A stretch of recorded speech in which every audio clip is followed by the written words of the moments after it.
6:50 in the morning, second week of January. A cinder block office about the size of a walk-in closet, tucked behind the gym at a county recreation center. There's a corkboard on the wall above the desk, and pinned dead center on that corkboard is half of a credit card. Cut clean through the middle with kitchen scissors. Somebody wrote a date across the magnetic strip in blue pen, and the ink has faded to almost nothing in 4 years. Hanging off the same pushpin, laid right over the top of it, is an opened envelope. Pre-approved credit line increase, $14,000 to $22,500, pending signature. The form is on the desk. It's about 2/3 filled out. The woman filling it out is the one who cut that card in half. Her name is Rhonda. She's 43, and 4 years ago she made the final payment on $38,400 of debt. 31 months. Credit cards, a personal loan, a medical balance, and what was left of a certification program she'd financed at 24. She did it on about $52,000 a year, and she did it the hard way, and there is nobody in that building who worked harder at anything. She has $21,700 in credit card debt right now, spread across 2 cards. The woman standing in the doorway holding 2 5-pound dumbbells is Diane. She's 49. She works the counter at the county recorder's office, filing deeds and liens and property transfers. $22.10 an hour, $45,968 a year. About $12,000 less than Rhonda makes. Diane hasn't looked at her bank balance in 3 weeks. Not out of avoidance. There's nothing in there that can scare her anymore. And here's the part I need you to sit with, because it's the whole video. There was a stretch of Diane's life, 7 years long, where she checked that balance 3 and 4 times a day, standing in a grocery aisle with a gallon of milk in her hand, doing math before she'd put it in the cart. The highest that account ever got in a single year, back then, was $312. She can tell you roughly when it stopped, too, and it's not the day you'd guess. She was 40. Her emergency account had crossed $7,200, which at the time was 6 months of her life, and she didn't celebrate it because she didn't notice it. What she noticed, a few weeks later, was that she hadn't opened the app in a while, and nothing bad had happened. That's it. That's what the ending of the scary part actually feels like. Not relief. Just an absence you catch late. So this is not a story about a disciplined person and an undisciplined one. Rhonda is one of the most disciplined people I've ever described on this channel. She paid off $38,400 while making 52. It's a story about what was underneath the discipline, and what happens to a habit when the thing underneath it goes away. Because here's what nobody tells you about turning your money around. Fear works. Fear works incredibly well. When your account scares you, you will do things you didn't think you had in you. You'll pack lunch for 11 months straight. You'll cancel everything. You'll take the extra shift. You'll say no to a wedding invitation, and feel sick about it, and say no anyway. And then, one day, it works. The balance comes up. The debt goes to 0. The account stops scaring you. And every single habit that was standing on top of that fear falls over, because the fear was the floor. That's the thing I want to give you a name for, because once you have the name you'll start spotting it in your own life within about a week. Call it the habit half-life. Every money habit you have is running on one of 2 fuels. Some of them are running on feeling. The fear, the shame, the wanting it badly. Those habits have a half-life. They decay. Not because you're weak, but because the feeling that was powering them is a resource, and it burns off, and the closer you get to safe, the faster it burns. That's not a character flaw. That's just how the fuel works. The other kind isn't running on feeling at all. It's bolted to something outside of you. A transfer that happens whether you're in the mood or not. A due date on a calendar. An account your hand can't casually get to. A number you know the way you know your own phone number. Those don't decay because there's nothing in them left to run out. Rhonda's habits were all the first kind. Every single one. And they held beautifully for 31 months. Right up until the day the debt hit 0 and the fuel tank was empty. And there was nothing underneath them but her willingness to keep feeling bad on purpose. Which is not a thing any human being can sustain, and shouldn't have to. Diane's habits were the first kind too, in the beginning. All of them. She built every one of them out of pure fear at 33 years old, with $40 in checking. The difference is what she did between the ages of 40 and 49, after the fear left, when nothing was forcing her anymore. She kept them. All 12. Not by gritting her teeth. She'll tell you she has no more willpower than anyone. She kept them by quietly changing what each one was standing on, one at a time, so that when the fear finally walked out the door, the habits didn't go with it. That's what this is. 12 habits that got built in the worst years of her financial life, and are still running now that she has $291,900, a paid-off house, and zero debt of any kind. For each one, I'll tell you what it looked like when she was broke, what it looks like now, the actual dollar figure, and, this is the part that matters, what it's bolted to, so it can't decay on you either. None of them require a raise. Most of them are things you could set up before Friday. If you want more of these, subscribing genuinely helps this channel more than people realize. A like helps too, and I'd like to hear your version of this. Leave a comment, and tell me about a money habit you had going strong, and then lost. I read them. Okay. Let's start at $40. Habit 1. She still knows what 1 month costs. $1,418. That's the whole number. Housing costs, meaning property tax and insurance, and the maintenance she sets aside for, $395. Power and gas, $145. Food, $372. Getting around, $230. Health, meaning her share of the deductible, and 2 prescriptions, $196. Phone and internet, $80. When she was 33, that number was the difference between eating on Thursday and not. She knew it because she had to. You know your number when the number is the enemy. Then people get comfortable, and they stop knowing it, and that's the exact moment it becomes useful. Because here's what her number does for her now, that she isn't afraid. She has $13,900 in an emergency account. That's not almost $14,000. Almost $14,000 is a number that means nothing to a human brain. What it actually is 9 months and 3 weeks. When the county floated a hiring freeze last spring, and everyone at the counter was quietly panicking, Diane knew, not felt, knew, that she could go 9 months and 3 weeks without a paycheck arriving. That's the whole reason she slept. A dollar amount is a feeling. Your number turns it into time, and time is the only unit that answers the question you're actually asking at 2 in the morning. What it's bolted to. She rewrites it twice a year, first Sunday in January and first Sunday in July, on paper, at the kitchen table. It's on the calendar. It doesn't depend on her thinking of it. Habit 2. She still moves the money the day after she's paid. At 33, it was $15 a week into a savings account, which she'll tell you was almost insulting to look at. $65 a month. It felt like pretending. Today it's $260 per paycheck, twice a month, $520 a month, and it leaves the account the day after the deposit lands, automatically. The amount has changed maybe 6 times in 16 years. The instruction has never once been made again. Notice what she did not do. She did not decide to save $520 a month. Nobody can decide that 12 times a year for 16 years. She decided one time, on one afternoon, and the bank has been doing the deciding ever since. This is the exact place Rhonda's system had no floor under it. For 31 months, every payday, Rhonda sat down with the balance and moved money to the debt by hand. On purpose. It was almost a ritual for her, and she was proud of it. And she should have been. That's over 60 individual acts of will. But every one of those 60 was a decision that had to be made again. The day the debt hit 0, there was nothing left to move it to, and no instruction anywhere telling anyone to move anything. The habit didn't fail. It just had nowhere to go, and no one to run it. 4 years later, she has $2,900 in checking, and $21,700 on a card charging 24.9%. Stay with that for a second, because I'm going to come back to what happened to her, and it's better than you'd expect. Habit 3. She still keeps the emergency money, where her hand can't reach it. Diane's $13,900 sits at a credit union across town. No debit card is attached to that account. No app on her phone. To get money out, she has to transfer it, and the transfer takes 2 business days to land. At 33, she did this because if the money was reachable, it was gone by Wednesday, every single time, and she knew that about herself and stopped arguing with it. Here's why she still does it at 49, with no emergencies in sight, and no temptation she can name. 2 business days is not a punishment. 2 business days is a filter.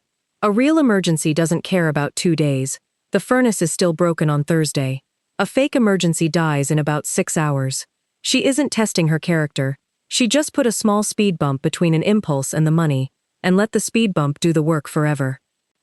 If you take one thing from this entire list, make it this one. Not because saving in a separate account earns you more. It earns you nothing extra. It works because the distance does something that discipline can't do. At 11 at night. Habit 4. She still keeps every large bill landing inside the same 5 days. Property tax escrow, insurance, power, phone, internet. All of them are due between the 3rd and the 8th of the month, right behind the first paycheck. She built this at 34 out of desperation. Her power bill used to be due on the 4th, which was the thinnest part of her month, and she overdrafted on it twice in one winter at $35 a pop. So she called the power company and asked if she could move the due date. They said yes, in about 4 minutes, because it costs them nothing and they'd rather be paid on time. Then she called the others. That single afternoon of phone calls ended her overdrafts permanently. Not reduced them, ended them. And she still keeps it that way now, when she has $10,000 of cushion and could pay any of those bills on any day of any month without blinking. Because a system that only works when you're watching it isn't a system, it's a chore. Hers works while she's asleep. Go look at when your biggest bill hits versus when you get paid. If the answer is right before, you can fix it this week with one phone call, and it will not cost you $1. Habit 5. She still shops with a number instead of a list. $86 a week. She takes it as a number, not a list, and she does the running total in her head down the aisle, which she'll admit looks a little odd, and she stopped caring about that a long time ago. At 33, the number was $41 a week, and it was a hard ceiling, because there wasn't a second $41 anywhere. Now the 86 is not a ceiling, it's a shape. Some weeks she goes to 94, and some weeks she comes in at 71, and nothing bad happens either way. The number isn't there to stop her, it's there so the trip is a decision she made once instead of 40-some decisions she has to make between the door and the register while she's tired. Habit 6. She still waits 9 days. Anything unplanned over $60 goes in a small notebook with the date, and she looks at it 9 days later. She started this at 36 after buying a coat she wore twice. She kept it because of what the notebook told her when she went back and counted. Over the last 2 years, there are 61 things written in that notebook. She bought 22 of them. That's the number I want you to hear. Not because 39 unbought things saved her a fortune, though the ones she remembers add up to a little over $1,900. It's because it means that roughly 2 out of every 3 times, the wanting was gone in 9 days, and she couldn't even reconstruct what it had felt like. She isn't a person with heroic self-control. She's a person who found out that most of her wanting has a shelf life of about a week, and then just stopped paying for the ones that expire. And the 22 she did buy, she bought with no guilt whatsoever, which is a bigger part of this than it sounds. Habit 7. She still reads one bill all the way through, once a year. Every January she picks one recurring bill and reads the whole thing, every line, including the parts printed in 6-point type. The first year she did this, she was 37, and she found a line item on her phone bill, a protection plan she'd never signed up for and could not have described, running $14 a month. It had been on there for at least 2 years. That's $336, minimum, on a year where $336 would have changed her month. 2 Januaries ago it was the internet bill, 20 minutes on the phone, mentioned she'd been a customer for 9 years and had seen the promotional rate for new customers, and the bill came down $22 a month. 14 and 22, $36 a month, $432 a year, for roughly 30 minutes of being slightly annoying on the telephone. Now, I'll be honest about something. This is the habit that decays fastest for almost everybody, including her. Twice she's forgotten it entirely. So she wrote it on the January page of the wall calendar, the same day she writes her number. Same trip, same pen. 2 habits standing on one appointment. Habit 8. She still cooks the same 6 dinners. 6 meals, no recipe needed, averaging about $2.60 a serving. She has cooked some version of these 6 since she was 34. She eats out twice a month now, and this is what changed after the fear left, so I want to be precise about it. She didn't add restaurants back gradually until they crept up to 4 times a week, the way it usually goes. She put 2 on the calendar, 1st and 3rd Friday. It's a plan, not a slope. That's the difference between how Diane came out of scarcity and how most people do. Most people, when the pressure lifts, don't make a new decision. They just stop enforcing the old one and let the gap fill in with whatever. 6 months later, they can't tell you where an extra $400 a month went, because it didn't go anywhere. It seeped. Habit 9. She still hides the raise from herself. Every raise she's gotten in 16 years at the recorder's office went straight into the automatic transfer, the same week it took effect, before she'd lived a single month at the new take-home. The last 3 were 55 cents an hour, 70 cents an hour, and 85 cents an hour. That last one is roughly $147 a month, and she genuinely could not tell you what week it started, because the only thing that changed was a number on a transfer screen. Here's the argument for it. A raise you feel for 1 month becomes the new normal, permanently. That's not a moral failing, that's just how the human floor works. It moves up, and it doesn't move back down. A raise you never feel isn't a sacrifice, because you can't miss a version of your life you never had. And this is where the story turns for Rhonda, so let me tell you about the 4 years between the scissors and the corkboard. When she made that last payment, she had about $600 in the bank. That was it. Every dollar she had was pointed at the debt for 31 months, which is the standard advice, and it worked. And then the debt was gone, and nothing took its place. No transfer, no separate account, no new instruction of any kind, and the card was still open, with a $14,000 limit sitting there, because closing it felt like it would hurt her credit score, which is a reasonable thing to think. Then 3 things happened, the way they happen to everybody. Her mother got sick and she covered prescriptions and a home aide for about 3 months. $3,100. Her air conditioning quit in July, and the compressor had to be replaced. $4,400. And she hurt her shoulder and couldn't run her private sessions for 5 weeks, which cost her about $1,900 in income and $800 in physical therapy. $10,200 of actual emergency, every one of them real, not one of them a mistake. The other $11,500 is interest, and the months where the card quietly covered the gap between what came in and what a life costs. So here's the 1-sentence version, and it's not she got careless, because she didn't. She paid off the debt and put nothing in the spot where the debt used to be. No cushion, no automatic anything, which meant the very first unavoidable thing had exactly one place to go, and it went there, at 24.9%. If you have ever clawed your way out of something and then watched it slowly come back and felt like a fraud about it, that's what happened. It wasn't your character. There was nothing standing under the habit but a feeling, and the feeling did what feelings do. Habit 10. She still takes the county's 3% before she takes her own. Diane's employer puts in 3% of her salary if she puts in 3%. She puts in 5%. 5% of $45,968 is $2,298 a year of hers. The county's 3% is $1,379 a year that only exists if she's in. She started at 3% at 33, when 3% hurt, specifically because a coworker told her she was turning down free money and she couldn't argue with it. 16 years of that, plus market growth, is $87,400 sitting in that account today. Go find out whether your employer does this and what the number is. A shocking number of people have no idea, and it's the only place in personal finance where the return on the first dollar is instant and certain. Habit 11. She still refills the emergency account the same week she empties it. Last year her furnace went. $2,340, paid in full, no financing, no card, done in an afternoon. Here's the part that matters. That same week, not the next month, that week, she paused the $520 index transfer and pointed $670 a month at the emergency account instead. 3.5 months later it was back to where it started, and the index transfer switched back on. She didn't feel guilty about using it. This is the thing people get wrong about emergency money. A balance that's never been touched isn't proof of discipline, it's just a balance that's never been tested. Hers has been used 4 times in 16 years and refilled 4 times, and the refill is the habit, not the hoarding. Notice also what she did. She didn't find new money. She redirected money that was already moving. That's only possible because there was something already moving. Habit 12. She still says the same 7 words. That's not in the plan this month. That's it. That's the whole sentence. No explanation after it. No apology. No alternative offered.